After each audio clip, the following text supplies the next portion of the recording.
without further ado, my friend Peng Joon, thank you so much. Let's give him some love. 3, 2, 1. Awesome. Thanks, buddy. Thank you. Hey guys, show of hands before I begin. I just want to make sure that I am in the right room. How many of you would like to have a lot more income and impact in your lives? Oh yeah. All right, thank you. Okay. You are in the right place. My name is Peng Joon, and today I'm going to be showing you how you can actually utilize live events and serve your audience at the highest level. So I believe that when it comes to running live events, there are 5 main pillars that will make all the difference when it comes to marketing a live event. So the first pillar is basically how do you sell tickets to the live events and how do you fill up the room? Second pillar is how do you get them to show up? Just because they bought the ticket or just because they have access to your event doesn't mean they'll show up. Number 3 is what should you teach at a live event? How do you serve your audience at the highest level? Pillar number 4 is how do you do an upsell? How do you execute upsells? What most people may not realize is the big money is in the back end. It's not in selling the tickets, it's what happens in the back end, just like Russell Brunson doing his $3 million in 90 minutes, right? It's the back end. And finally, number 5 is how do you leverage these live events so that you don't stuck being a trainer? I know many trainers who make good money, but they're constantly on the road, they're constantly speaking, and the moment they stop doing live events, that's when your income stops. So I'm going to be showing you how do you repurpose these live events so that it eventually becomes a digital asset. These are the 5 different pillars that you're going to be discovering in this presentation. So one of the things I want to share with you is like what's actually possible for you. This is Sterling Griffin who has never done an event his entire life, and once he discovered this 5-step process, which you're about to discover, here's what happened for him. I followed Peg's process, I executed on it, and even though it was my first time doing a live event, we did over, in total sales for the event, we did over $400,000. Now, that was roughly 12 signups for the $5,000 offer, and then 14 for the higher offer. I mean, literally, at the end of my presentation for the higher end offer, people got up out of their seats and ran to the back of the room to purchase the program. I mean, no joke. They ran. I thought that was just something out of a fantasy land or a dream, but it happened to me.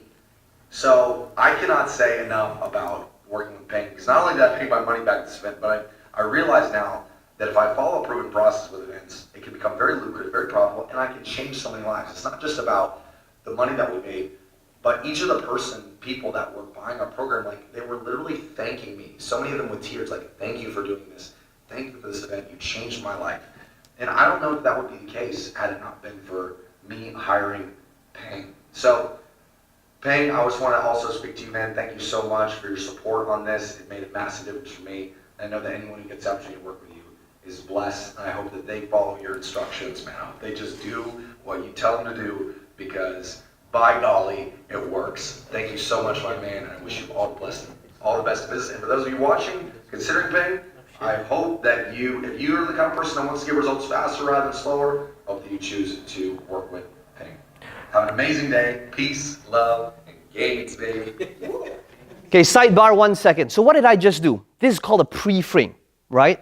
Because I showed this video, how many of you here now are a little bit more excited to discover what this 5-step process is, right? Okay, thank you. So that's what you need to be doing for your audience. Before going straight into the content, the thing that you do best, show people the result you generate so that now, when it comes to your marketing, so that now they're a little bit more excited to discover what it is that you have to offer them. Okay, so let's begin with pillar number 1. How do you sell the tickets? There's only 2 main ways to get people to buy your tickets. It's either you sell it yourself through online funnels, or by running your own event, or by speaking in somebody else's event, like what Russell Brunson did in Grant Cardone's event. Right now, everybody, each and every one of you needs to be on Facebook posting value videos. Now, what is value videos? It's basically videos where you're not selling anything. It's just purely based on the results they want to generate. Now, when this happens, I'm talking about posting this on your Facebook page and not your Facebook profile, okay? Your Facebook page. It's different. So when you have a Facebook page, you'll be able to advertise and you'll be able to boost these videos, okay? So what you're going to do once you post these videos is you're going to boost it to people that you feel will be interested in that topic. So let's say I posted a video talking about how to get past the fear of speaking. What do? I boost it to people based on their interest, people who might be interested in Toastmasters, people who might have the interest in public speaking, people who might have, who follow celebrities like Tony Robbins or Brendan Bouchard or other speaker trainers, right? Because chances are, if they have that interest, if they like that certain thought leader, then they might be interested in that video as well. Okay, so you're going to create ads, market to them, and ultimately you're going to send them to your funnel, to your online offer that could be for your event. So for example, this is my free plus shipping offer, one of my free plus shipping offers. So if we know that live event is ultimately the end goal, right? Because all roads lead to the stage. If you want to serve your audience at the highest level, it's about running your own live events. How do we get people to eventually go there? That's when we could have our free plus shipping funnel for your books. That is where you could have your webinar. That's when you can have your home study course. But ultimately, I'm running these ads to my online funnels. So for example, this is my free plus shipping funnel. Well, one of them, platform closing, which I teach people how do you close online, offline. Now, as I mentioned earlier before, it's not the book that makes you money. It's what you do around the book that ultimately makes you money. So for example, this book over here, I give it away for free. People just need to cover shipping. And basically, I have a funnel that does the marketing for me, that automates the entire process. But basically, after that, I retarget them. Everybody say retarget. Retarget. Retarget, whereby if they came to my page and they didn't buy my book yet, then they'll see a testimonial-based ad. Okay, now, the mistake many people make is they take testimonials and they put it on their page and they run the testimonial as an ad. Now, that's a horrible way to run ads because people, if they don't even know who you are, if they're not problem aware, if they're not solution aware and they start seeing an ad, they have no idea who you are. And that's when you get trolls leaving hate comments on your Facebook page. So testimonial ads are only great when used to retarget. What is retarget? People came to your page to get the book, but they didn't buy the book. The next thing is you want to create ads talking about different objections. Everybody say objections. Objections. Thank you. Objections that they might have on why maybe they didn't buy your book just yet. Now, chances are, if somebody didn't buy your book yet, it's not because of the price, right? Because the book is $10, but some other objection. This is when a person comes to my online funnel. If they didn't buy the book yet, they'll receive videos of me personally, on top of the testimonial-based videos, talking about and answering the different objections. So for example, something like this. Hey, it's Ping Jun here, and I wanted to shoot you this quick video because I noticed that you came to my website, which was platform closing, but somehow you didn't order this book. Now, or maybe it's because... So now I am creating an ad. It's basically an ad, but it feels very personal. It feels, and I purposely did it using my iPhone selfie mode, right? Unpolished, because I'm speaking directly to my audience and I'm answering each and every single objection. So I have all these different videos that's being rotated to people who came to my site but did not buy the book yet. That's how I sell the tickets to my live event. I sell tickets to my live event not by straight up creating a $2,000 offer. I fill up my live events and I sell the tickets by creating these little components online, like my book, which is free plus shipping, okay? And by knowing my numbers, I'm ultimately able to scale it and get free leads, which then I use to upsell them to my live event. So another great way to fill up and sell tickets to your live event is to package it with an online course. If you have an online course, one of the best ways to get people to your live event is just to include tickets to your live event as part of your online course. Okay, now what's going to happen when you do this? It's going to increase the perceived value. Everybody say perceived value. Perceived value. Thank you. Perceived value of your current offer. Right? So because you have 2 tickets to a live event, immediately the perceived value to your online offer immediately increases. But here's how you want to include your tickets to live event. You're going to say this. You're going to say, so imagine you sell an online course for $997. You include 2 tickets to live event, and here's the languaging behind it. You're going to say, the tuition to my live event that's worth $2,000, I'm waiving the entire tuition fee. And all I'm asking of you is to cover the cost of my printing materials and the workbooks of only $97. That's a great way to fill up your live events. Now, why do you want to do something like that? It is so that the purchasing decision, they're not going to factor in the consideration of whether they can attend your live event or not as part of your purchasing decision.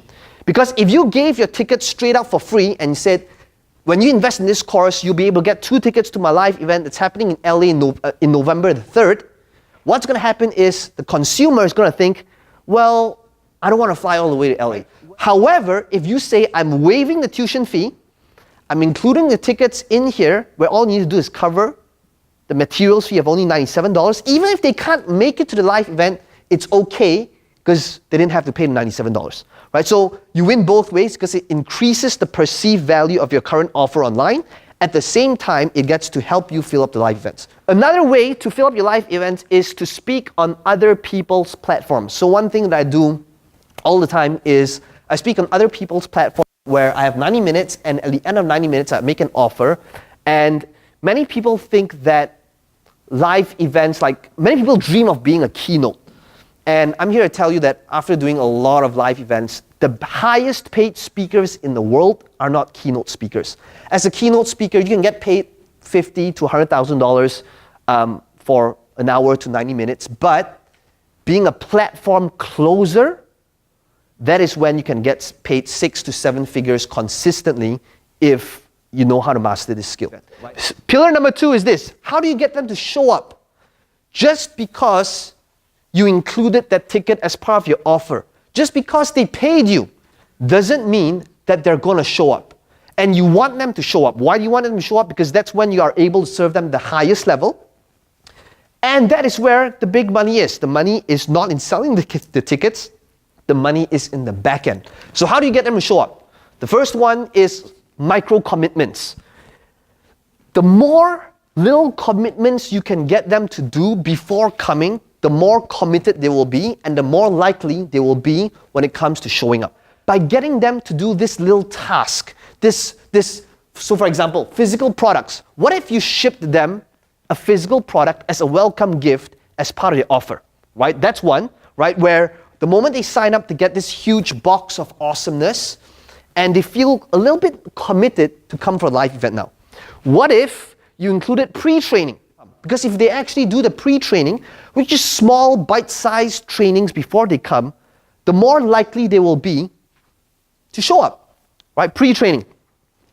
What about a follow-up video series from the time they sign up to the date of the event? So one of the things I do all the time is from the time a person gives me money, they go into a series of an autoresponder email sequence where right until the day of the event, they're receiving videos from me that's all automated so that the likelihood of them showing up is going to be a whole lot higher. Okay, so pillar number 3 is how do you fulfill the event? How do you serve your audience at the highest level? What are the different topics that you should be covering? What are the things that you should be teaching? Okay, so how do you fulfill the event? Let's talk about how do you serve them the highest level first. Think about how can you incorporate mindset, personal development. How can you change their attitude, their belief systems? Because that's when they will implement. That's when it will make all of the difference. How do you increase energy levels? The quickest way to change somebody's state is by asking a question, is by changing their state, getting them to do a high five. If it's getting them to repeat a certain word that you said, which is something I've been doing right up to this point, right? So constantly change their state to change their energy levels because learning requires energy. Seeding for upsells, like I mentioned, pillar number 4 is how do you create the upsell? Now, what makes a great upsell is not the upsell itself, but what you do that leads up to the upsell that makes all of the difference. So in order to have so that you don't have this weird transition when you're offering the next thing, whether it's a mastermind, whether it's coaching, whether it's done for you services, whether it's one-on-one, you need to be constantly seeding the upsells. What do I mean by seeding the upsells? This is when you talk about your upsells right at the start. So for example, I have a done for you service that's $50,000. Now, here's the trick to selling high ticket offers. Think about this. If you're selling low ticket, so something that's $2,000 or less, it is okay to build up the value and then reveal the price. That's okay. If you're selling high ticket, something that's $5,000, $10,000, $50,000, the way to do it, mention the price first, early in the presentation, early in the live event, so the weighing scale goes like this, right? You mentioned $50,000, and now over the next 2 days, you have time to build up the value and justify why it's worth $50,000, why it's worth $10,000. And the way to do it is by constantly seeding in the offer, by casually mentioning about it, by casually talking about it, by being transparent. Show people what it is that you have to offer, right? So by the time you come to the upsell, which is pillar number 4, which I'll talk about soon, it becomes a whole lot easier. Price marinate. Okay, what is a price marinate? One of the things you need to do when you run live events is you need to desensitize the price by marinating the price in. Okay, now how is that done? Many times what many people do is they make an offer, and at the end of the offer they add some sort of scarcity, some sort of bonus, and they say things like, for the first 17 people that sign up, these are different bonuses that you're going to get. Okay? You don't want to do that because that's what most marketers do. What you want to be doing is you want to mention the bonuses beforehand and marinate the price and the value of that bonus beforehand rather than giving it out at the end. So topics to teach. At the lowest level, it's about theory, right? It's like stuff we learn in, it's stuff that sounds good on paper, but it's not really backed up by being a practitioner. Now, most people out there, they're teaching theory. This is like stuff that's taught in college. So how do we create an upsell? And what should we teach before the upsell? What are the different things we should be doing? So for example, what differentiates marketers, the top 1% from everybody else, is in their ability to tell stories. Because they can't disagree with the story. That's what happened. Right? Now, of course, the story needs to be true and authentic for you. So think about how can you deliver that and all of your different concepts in the form of stories to illustrate that concept. So when it comes to delivering an upsell in a live event for your high ticket, think about how can you put them in an emotional state. Okay, because people buy because of emotion, not because of logic. Transition to the upsell. So all these different things, you want to ask permission. One of the biggest issues people have with an upsell is they get scared. There's this weird transition from teaching mode to selling mode. Remember, it's not about selling them something, it's about serving them at the highest level. What is the next thing that they actually need? So straight up, you're going to ask for permission. Right after you taught your content, you're going to ask permissions like, how many of you have learned something in the last 2 days here? How many of you have learned something in the last 90 minutes? Would it be okay with you if I shared with you my done-for-you service, my consulting, my coaching program that I believe will help you to the next level? Would that be okay? Right? So straight up, just ask for permission. Using testimonials the right way. So one thing that you want to be doing throughout, notice what I did. Right at the start of this presentation, I showed a testimonial. What most average marketers do is they show testimonials towards the close. That's when it feels salesy. That's when it feels pushy. But if you've been using testimonials throughout your entire presentation, throughout your entire live event, to just show case studies of people and the results they've generated as a direct result of working with you, then towards the end when you're showing testimonials, it's fine because that's what you've been doing all along. So, demonstrating value. So one of the things that I do all the time is I actually introduce all of my team members in a 15-30-second video clip so that they can see who are the people they're getting access to if they were to engage with me or my company to have that done-for-you service. The table rush, right? How do you get people to take action, right? By clicking on that add to cart button, by going to the back tables, if it's a live offline event. That is when you need to have some sort of, please write down the word bonuses, scarcity, that must be real. if you want to get people are constantly just not just thinking about why should they buy, but why should they buy now? Why not tomorrow?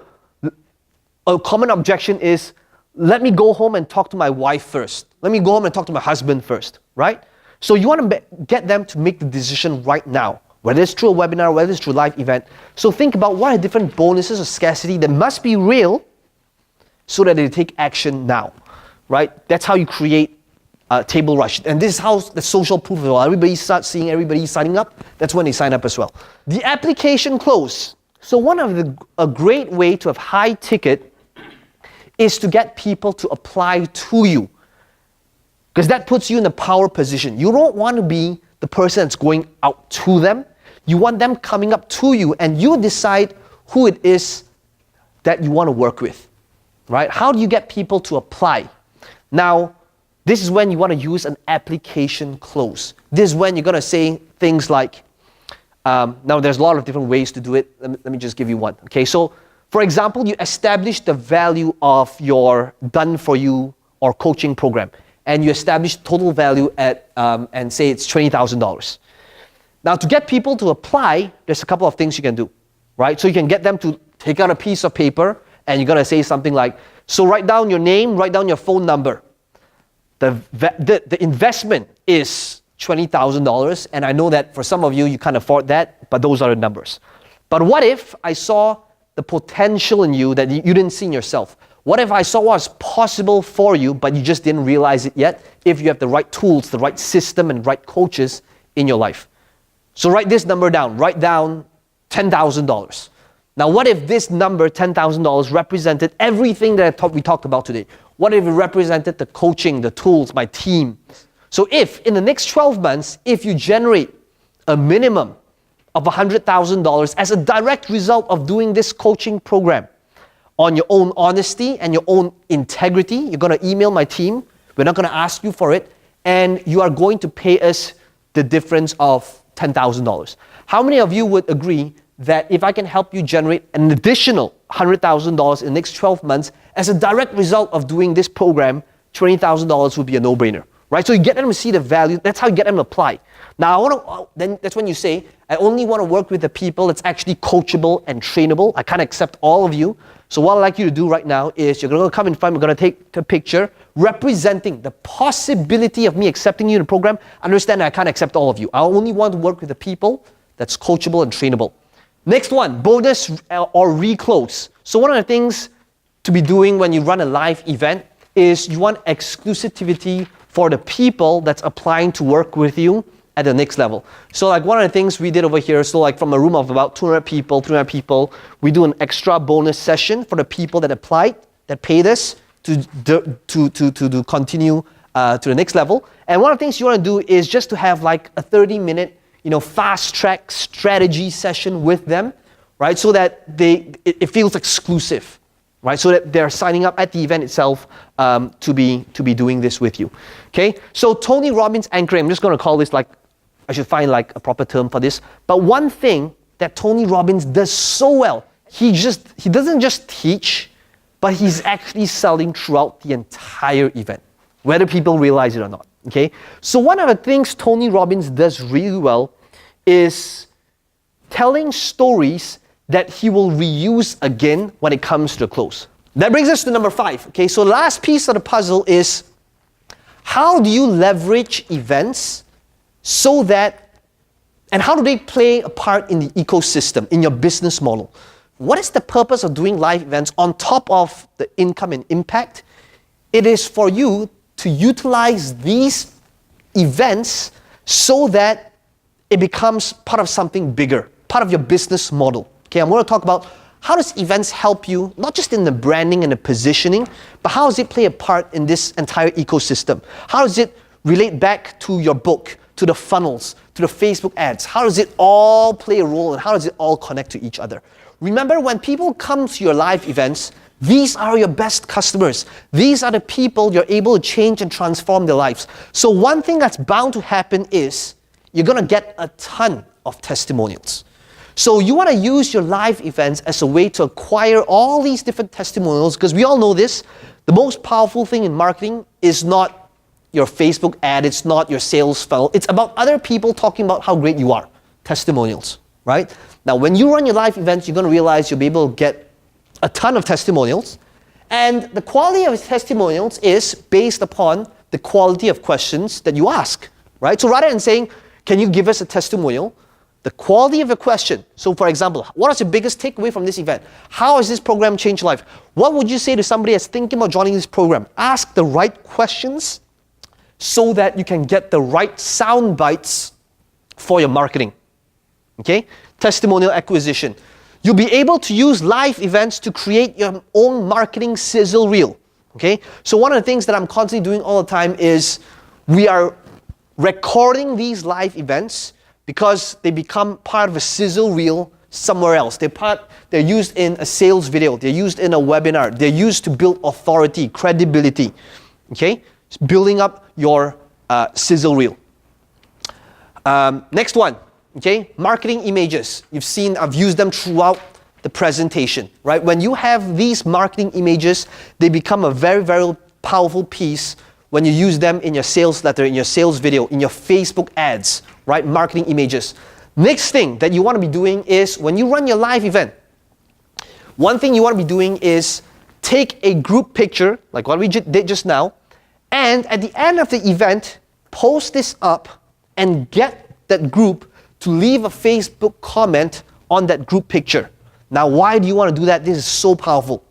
Once you do that, you're building up social proof on this image with a ton of testimonials. As you can see on this post over here, there's like 134 different comments. Okay, so like this is, for example, another one. I'm getting all of the people that attended to leave a comment.